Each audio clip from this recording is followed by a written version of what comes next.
Summer, 2 years later. An old woman stands on the hilltop, just on the edge of the green woods, smiling down on the farmhouse below. What she sees pleases her.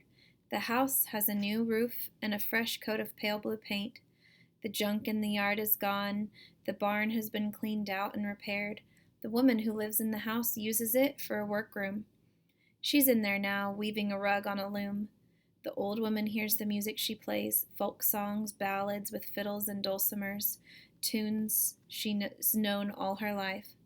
A man mows the grass in the front yard. He's riding one of those little tractor things they use now. Flowers bloom along a picket fence.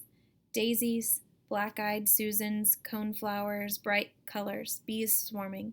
A vegetable garden behind the house grows strong and healthy, just as it ought to. They'll have tomatoes, squash, beans, lettuce, spinach, even some corn, more than they can eat. But they've built a stand at the end of the driveway where they sell the extra. The old woman watches Daniel play catch with Brody, the boy who lives down the road. She watches Erica and Celine take turns swinging on a tire hung from a high branch.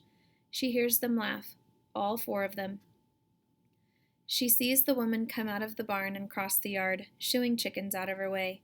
A few minutes later, she calls the children to come into the house and cool off with lemonade. "Well, Auntie," the old woman says to someone she can't see. Someone who once roamed these woods and watched the farmhouse with dark intent. "You been took yourself, and I aim to make sure you stay took. These children don't recollect a thing about you except sometimes when they dream, but we all got nightmares, don't we?" Then morning comes and sweeps them away like cobwebs. Walking slowly and carefully, the old woman climbs the trail to the top of Brewster's Hill. Vines and weeds have grown over the charred wood. Wildflowers sway in the breeze. A mockingbird sings in a nearby tree. With her walking staff, the old woman pokes at the ashes as if she's making sure the fire's out and Auntie and Bloody Bones are still took.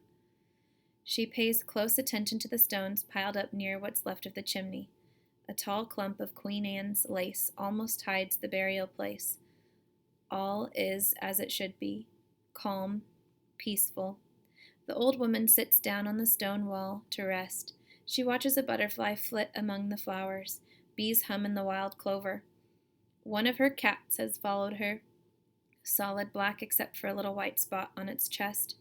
"Cat, come set a spell." She pats her lap and the cat curls up on the old woman's bony knees. "You and me and that boy, we done good work that snowy night." She strokes the cat until its whole body vibrates with a rumbly purr. "We made us our own tale, didn't we? A tale like the tellers told back and back to the first tellers, sitting around their fires, keeping the dark away with their words." The old woman yawns. Before she stands up, the cat jumps off her lap, and the two of them disappear into the green woods.